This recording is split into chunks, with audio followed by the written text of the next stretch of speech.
പിന്നെ നിമിത്തം നോക്കിയിട്ടല്ലേ കാര്യങ്ങൾ അറിയുന്നത്. ചുമ്മാ അന്ധവിശ്വാസം പറയല്ലേ ലക്ഷ്മി. അല്ല അമ്മ പറഞ്ഞ ശരിയാ. ഈ നിമിത്തം കൊണ്ടേ ഈ വരും വരകളൊക്കെ അറിയാൻ പറ്റും. അങ്ങനെ പറയും. ഉദാഹരണത്തിന് ഭൂകമ്പം, സുനാമി, ഭാര്യയുടെ ബന്ധുക്കള് എന്നിവ വിരുന്നിന് വരുമ്പോഴേ പട്ടികൾ കൂട്ടത്തോട് ഊരിയിടുകയും കാക്കകൾ ലൈൻ കമ്പിയിൽ തല തല്ലി ചാവുകയും ചെയ്യുമെന്ന ശാസ്ത്രം. എന്റെ കുടുംബത്തിൽ നടന്നൊരു സംഭവമുണ്ട്, കേട്ടോളയാ. അല്ല സോറി അനുകുട്ടി. കേൾക്കുന്നുണ്ട് ശശാങ്കേട്ട. എന്റെ വകയിലൊരു അപ്പച്ചിയുണ്ട്, സുമാരിയപ്പച്ചി.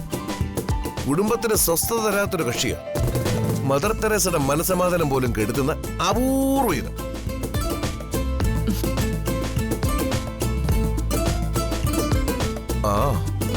ഏതാണ്ട് ഇതുപോലെ. ശശാങ്ക, നീ വെറുതെ എന്നോട് ഗുസ്തിക്ക് വരരുത്. ബാക്കിയുടെ പറയട്ടെ ഞാൻ. ഒരു ദിവസം സുമാരിയപ്പച്ചി ഉണ്ടല്ലോ, വീടിന്റെ ടെറസിൽ നിൽക്കുമ്പോ ആകാശത്തോടൊരു വാൽനക്ഷത്രം ഇങ്ങനെ പോകുന്നുണ്ട്. ഈ വാൽനക്ഷത്രം കണ്ടാലേ അപ്പം നമ്മുടെ മനസ്സിൽ എന്താഗ്രഹിച്ചാലും സാധിക്കുമെന്ന് വെച്ചാ. ഞാൻ കേട്ടിട്ടുണ്ട്. എന്നിട്ട് ഓ, ബാക്കി കേട്ട ചിരിച്ച് മരിക്കും. വാൽനക്ഷത്രത്തെ കണ്ട സുമാരിയപ്പച്ചി ഒറ്റ ആഗ്രഹം മാത്രം മനസ്സിലാഗ്രഹിച്ചു, കുടുംബത്തിന് ശാന്തി സമാധാനം തരണേ ദൈവമേന്ന്. അടുത്ത നിമിഷത്തില് അപ്പച്ചി ടെറസിൽ നിന്ന് തലയും കുത്തി താഴെ വീണ് ആള് ഡിം. എന്റെ കുടുംബത്തിൽ ശാന്തി സമാധാനം.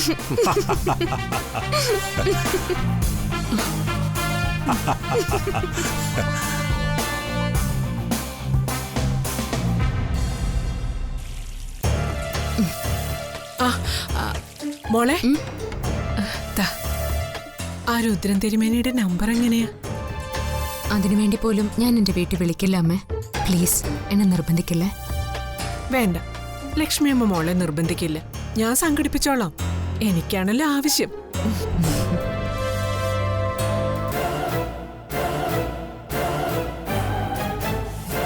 ഒരു രുദ്രൻ തിരുമേനി നിമിത്തവും.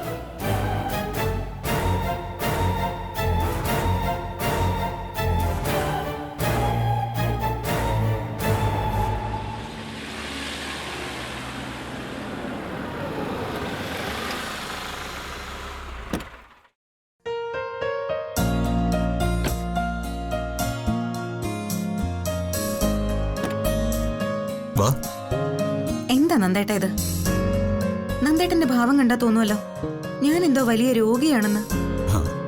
രോഗിയല്ലെങ്കിലും താങ്കി അറിയില്ലേ? പിന്നെ എന്ന് വെച്ചാ ഞാൻ പൂർണ്ണ ഗർഭിണിയല്ലേ. അത്രയ്ക്ക് അവശതയും ക്ഷീണവും ഒക്കെ ആവാനായിട്ട്. ഞാനേ ഒരു ഭർത്താവിന്റെ കടമയാ ചെയ്യുന്നത്.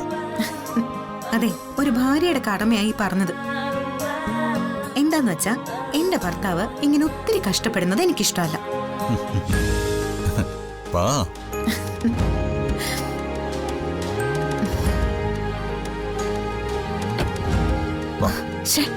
വീട് നന്ദേട്ടാ, ആരെങ്കിലും കണ്ട എന്ത് വിചാരിക്കും? ശരി, ഞാൻ തുറന്നില്ല. ഞാൻ ആസ്വദിക്കാടോ ഈ നിമിഷങ്ങളൊക്കെ, നന്ദന്റെ ജീവിതത്തിലെ പുതിയ പുതിയ നിമിഷങ്ങള്. വാ.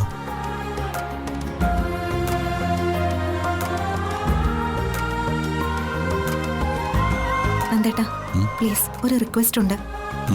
എന്താ? ഞാൻ ഈ ടോണിക്കും ടാബ്ലറ്റ്സും ഒക്കെ കഴിക്കാൻ മടി കാണിക്കുമെന്ന് ഡോക്ടറോട് പറയരുത്. ഉറപ്പായിട്ടും പറയും. മര്യാദയ്ക്ക് പറയുന്ന അനുസരിച്ചാലേ സ്കൂൾ കുട്ടിയെ പോലെ ഇങ്ങനെ കഞ്ചണ്ടല്ലോ. ഇല്ല, ഇന്ന് തൊട്ട് ഞാൻ ഓക്കെ ആയിക്കോളാം നന്ദേട്ടാ. ഇത് വീട്ടിൽ ചെല്ലുന്ന വരെയുള്ള പ്രോമിസ് അല്ലേ? ഞാനൊന്ന് ആലോചിക്കട്ടെ. Show please. വാ.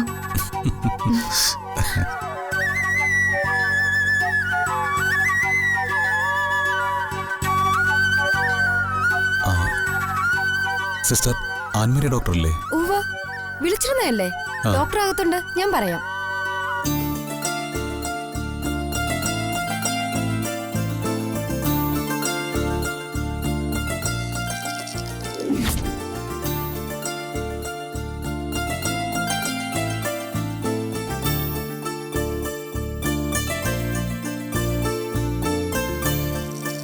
ഡോക്ടർ വിളിക്കുന്നു.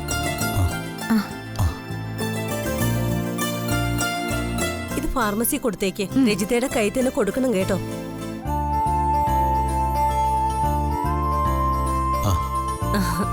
ഇരിക്ക് രണ്ടാളും.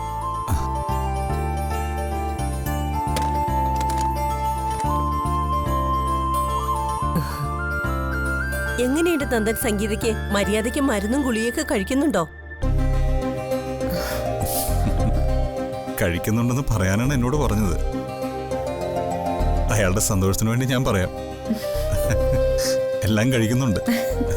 എനിക്കറിയാലോ സംഗീതയെ. വാ.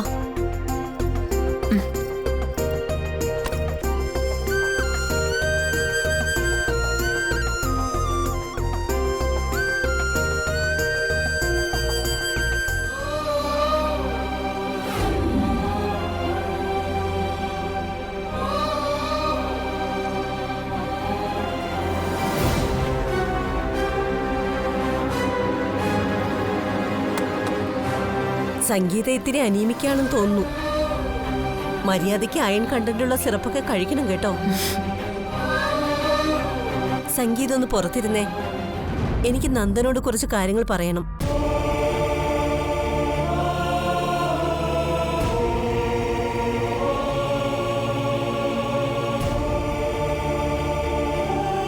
എന്താ ഡോക്ടർ, എന്തെങ്കിലും കോംപ്ലിക്കേഷൻ? എന്ത് കോംപ്ലിക്കേഷൻ? നന്ദനോട് പറയാനുള്ള ഒരു കാര്യ, അതാ പറഞ്ഞത്. വേറൊന്നുമല്ല. എന്തായാലും ഈ കാര്യം നന്ദൻ സംഗീതയോട് പറയുമെന്ന് എനിക്കറിയാം. എന്നാലും തൽക്കാലം കോൺവെർസേഷനിൽ നമ്മൾ മാത്രം മതി.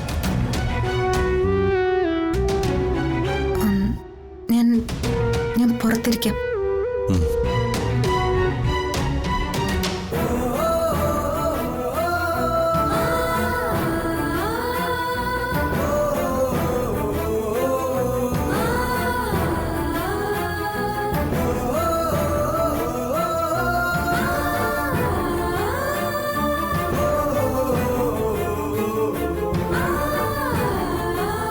എന്താ ഡോക്ടർ, എന്തോന്നും പറയാത്തത്? ഞാൻ പേടിക്കുന്ന പോലെ എന്തെങ്കിലും കോംപ്ലിക്കേഷൻ ഉണ്ടോ? ഹേയ്, കോംപ്ലിക്കേഷൻ ഒന്നുമില്ല. ചില സാധ്യതകൾ നമ്മൾ മുന്നിൽ കാണണമല്ലോ നന്ദൻ. 2 ജീവനുകളാ ഒരു ശരീരത്തിൽ. ആ 2 പേരുടെ സംരക്ഷണമാണ് നമ്മുടെ ദൗത്യം, അല്ലേ? അതെ. ഞാൻ എന്ത് വേണം? നന്ദനല്ല ചെയ്യേണ്ടത്, സംഗീതയാണ്. അവളുടെ ഹെൽത്ത് വളരെ വീക്കാണ്. അമ്മയുടെ ഹെൽത്ത് വീക്കായാൽ അത് കുഞ്ഞിന്റെ പൾസ് റേറ്റിനെ ബാധിക്കും. ഞാനത് എപ്പോഴും പറയാറുണ്ട് ഡോക്ടർ. ഭക്ഷണം നന്നായിട്ട് കഴിക്കണം, സമയത്തിന് കഴിക്കണം എന്നൊക്കെ.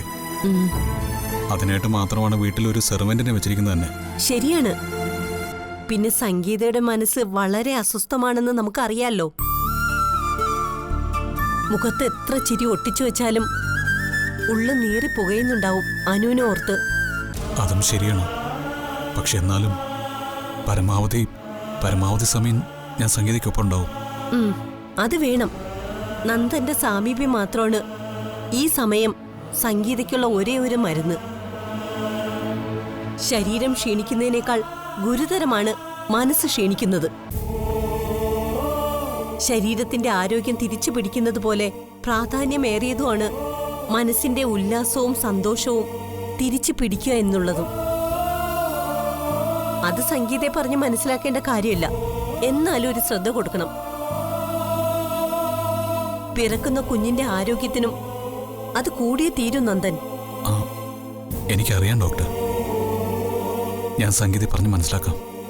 എനിക്ക് വേണമെങ്കിൽ സംഗീത ഉപദേശിക്കാം. പക്ഷേ സംഗീത നന്ദന്റെ സന്തോഷം മാത്രമാണ് ഏറ്റവും വലുതെന്ന് മനസ്സിൽ ചിന്തിക്കുന്ന ഒരു സ്ത്രീയാണ്. അവരോട് ശരിക്കും എനിക്ക് അസൂയാണ്. ഒരു സ്ത്രീക്ക് ഇങ്ങനെയൊക്കെ ഭർത്താവിനെ സ്നേഹിക്കാൻ കഴിയുമെന്നൊക്കെ ചിന്തിച്ച്. ഞാൻ ഈ കാര്യം നന്ദനോട് മാത്രമായിട്ട് സംസാരിക്കാൻ കാരണം സംഗീതയെ കൂടി ഇരുത്തി പറഞ്ഞ അവൾക്ക് പറയാൻ കുറെ ന്യായങ്ങൾ കാണും. നന്ദന് സംഗീതയുടെ കാര്യങ്ങൾ മരുന്ന് കഴിക്കുന്നില്ലെന്നോ ഭക്ഷണം കഴിക്കുന്നില്ലെന്നോ അനുസരണക്കേട് കാണിക്കുന്നു എന്നൊക്കെ ഒപ്പമിരുന്ന് പറയാനും പറ്റില്ലല്ലോ. അതുകൊണ്ടാണ്. എന്നാ ചെന്നോളൂ. കുറച്ച് വൈറ്റമിൻ ടാബ്ലറ്റ്സ് ഞാൻ നോട്ട് ചെയ്യുന്നുണ്ട്. ഫയൽ ഫാർമസിയിൽ കൊടുത്തു വിട്ടേക്കാം. ഇത്രയും നേരം എന്തായിരുന്നു എന്ന് ചിന്തിച്ച് കൂട്ടിയായിരിക്കും സംഗീത.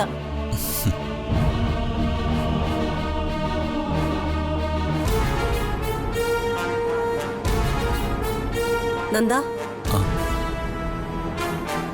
ഞാൻ ഭയപ്പെടുത്താൻ പറഞ്ഞു എന്ന് വിചാരിക്കരുത്. സംഗീതയെ നന്നായിട്ട് കെയർ ചെയ്യണം. ഞാൻ പറഞ്ഞില്ലേ, 2 ജീവനുകൾ, രണ്ടും നമുക്ക് വേണ്ടേ?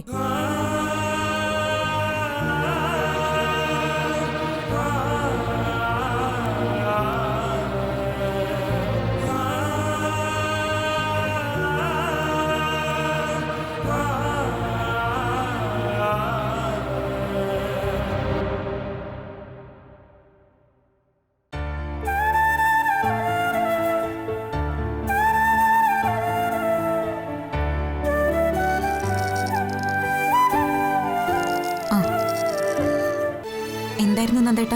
ലേഡി ഡോക്ടർക്ക് നന്ദേട്ടനോട് മാത്രമായിട്ട് പറയാനുണ്ടായിരുന്ന ഒരു രഹസ്യം. എന്ത് രഹസ്യം? തന്റെ ആരോഗ്യസ്ഥിതിയെക്കുറിച്ച്, അല്ലാതെ പിന്നെന്ത്? എന്റെ ആരോഗ്യത്തെക്കുറിച്ച് എന്നോടല്ലേ പറയേണ്ടത്?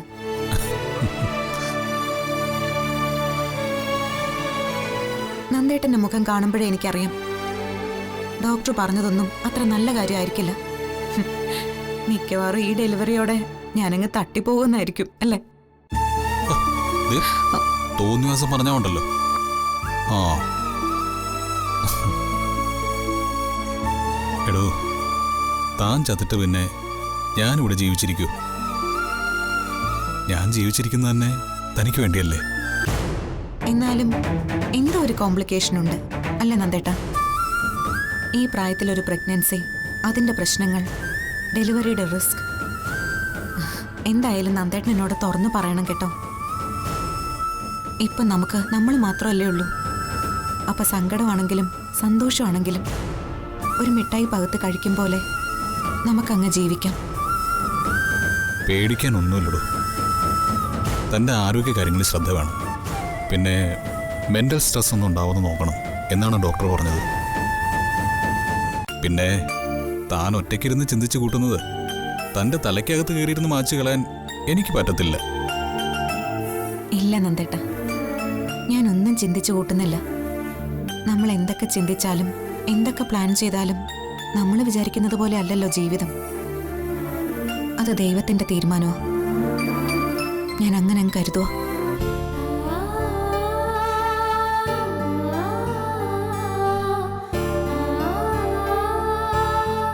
ഒറ്റയ്ക്കൊരു തീരുണ്ട. തീരുവാണെങ്കിൽ ഒന്നിച്ചങ്ങ് കത്തിത്തീരാം അല്ലേ?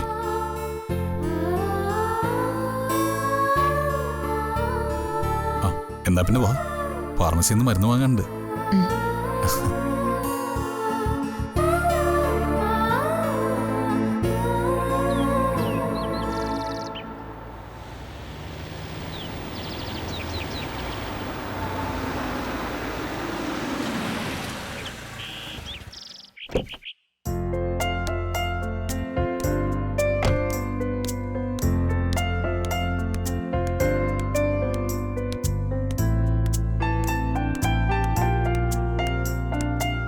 വിബി,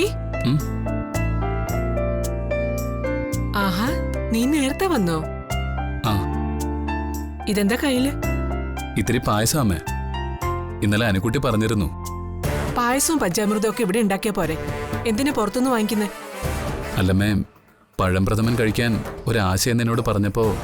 ഓ, ഗർഭിണിയുടെ വ്യാക്കൂൺ. എന്നിട്ട് എന്നോട് പറഞ്ഞില്ലല്ലോ അവള്. ഞാൻ ചോദിച്ചതാ, നിനക്ക് അമ്മയോട് പറഞ്ഞാ പോരായിരുന്നു എന്ന്. അപ്പൊ അമ്മയെ ബുദ്ധിമുട്ടിക്കണ്ടെന്ന് എന്നോട്. ഇപ്പൊ അമ്മയുടെ പൊന്നുമകളല്ലേ അവള്. അത് ശരിയാ, നീ കൊണ്ട് കൊടുക്ക്.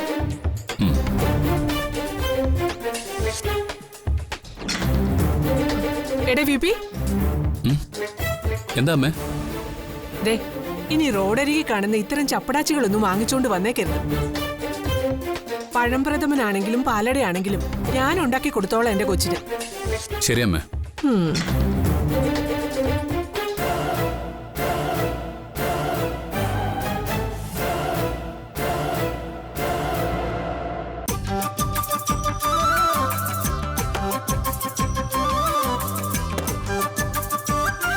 അനുകുട്ടി ഞാനിപ്പോ പേടിച്ച് ചത്തേനെ. അച്ചോടാ. ഇതെന്താ വിപിൻ ചേട്ടാ? പഴംപ്രഥമൻ. കഴിഞ്ഞ ദിവസം നീയല്ലേ പറഞ്ഞത് വേണോന്ന്, പായസം കുടിക്കാൻ കൊതിയാവുന്നു. ഹായ്, ഇതെവിടുന്നാ? അത് പിന്നെ ഒരു കടയില്ലേ, കലവറ, അവിടുന്ന് വാങ്ങിയതാ.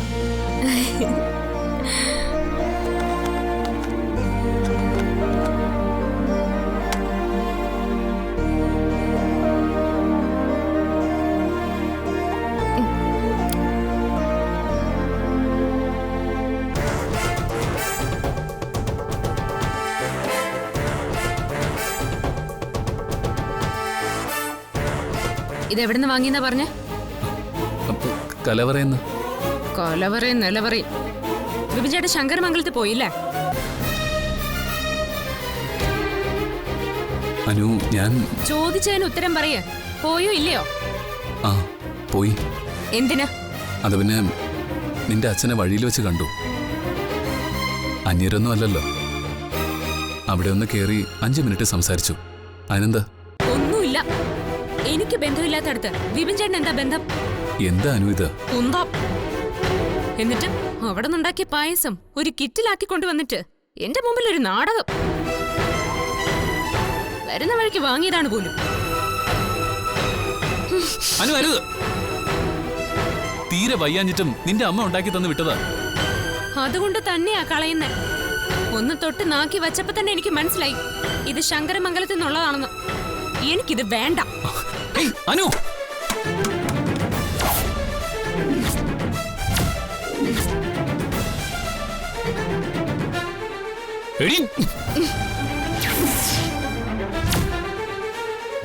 തല്ല.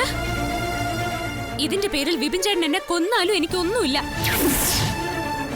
അമ്മക്കുട്ടിയുടെ മധുരക്കിണിയായിട്ട് ഒരു മരുമക വന്നിരിക്കുന്നു.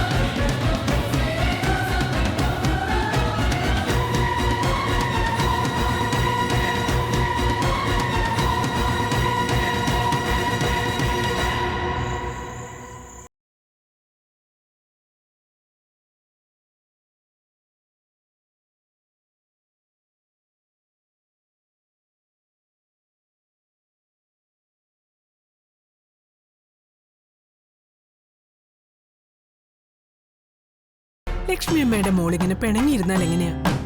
ഇങ്ങോട്ട് നോക്കി. എന്നാലും വിപിൻ ചേട്ടനെ കള്ളത്തരമൊക്കെ കാണിക്കുന്ന എന്തിനാ അമ്മ? എന്റെ വീട്ടുകാരുമായിട്ട് എനിക്കില്ലാത്ത സ്നേഹബന്ധം ഉണ്ടാക്കാൻ വിപിൻ ചേട്ടൻ പോകുന്ന എന്തിനാ? ഓ, അവനൊരു പൊട്ടന. മോളത് കാര്യാക്കണ്ട. പിന്നെ മോളുടെ അച്ഛൻ വഴിക്ക് വെച്ച് കണ്ടപ്പോ അവനെ വിളിച്ചു കാണും. ഒരു മര്യാദയുടെ പേരിൽ അവൻ പോയി കാണും. പക്ഷേ മോള് ചെയ്തത് ശരിയാണെന്നേ ഞാൻ പറയുള്ളൂ. അമ്മയ്ക്കെങ്കിലും എന്നെ മനസ്സിലായല്ലോ. അമ്മയ്ക്ക് മോളെ മനസ്സിലാവും. എന്തായാലും ആ പായസം മോൾ എടുത്തെറിഞ്ഞത് നന്നായി. മോളെ പറ്റി ഒരു കരുതലും ഇല്ലാത്തവരുണ്ടാക്കി തന്ന പായസം മോൾക്ക് എന്തിനാ? അതിനകത്ത് എന്തൊക്കെ ചേർത്തിട്ടുണ്ടെന്ന് ആർക്കറിയാം? എന്ത് ചേർക്കാൻ? ആ, നമ്മുടെ കുഞ്ഞിന് കേടുവരുത്തുന്ന എന്തെങ്കിലും അതിനകത്ത് ചേർത്തിട്ടുണ്ടെങ്കിലോ? എവിടെന്നെങ്കിലും വല്ല കൂടോത്രം ചെയ്ത് വാങ്ങിച്ചതാണെങ്കിലോ? അങ്ങനെയൊക്കെ ചെയ്യോ? ചെയ്യാതെ പിന്നെ? അവരെ സംബന്ധിച്ച് ഇപ്പൊ അവർക്ക് ജനിക്കാൻ പോകുന്ന കുഞ്ഞാണ് ലോകത്തിലെ ഏറ്റവും വലുത്. നീയോ നിന്റെ വയറ്റിൽ വളരുന്ന കുഞ്ഞോ അവർക്കൊന്നുമല്ല. അപ്പൊ പിന്നെ നമ്മുടെ കുഞ്ഞിന് ദോഷം വരുത്തുന്ന എന്തോ അവര് ചെയ്യില്ലേ? എന്നാലും അമ്മക്കുട്ടി അങ്ങനെയൊക്കെ. ആ, പിന്നെ അമ്മക്കുട്ടി. നീ ഇങ്ങനെ പുറമേ ദേഷ്യം കാണിക്കുന്നുണ്ടെങ്കിലും നിന്റെ ഉള്ളിൽ ഇപ്പോഴും അമ്മക്കുട്ടിയോട് സ്നേഹമാ, എനിക്കറിയാം. അല്ലമ്മ, ആ കുഞ്ഞിനെ കുറിച്ച് ഓർക്കുമ്പോ എനിക്ക് ദേഷ്യം തന്നെ അമ്മക്കുട്ടിയോട്. എങ്കിൽ പിന്നെ ഞാൻ പറയുന്നത് നീ വിശ്വസിക്കേ.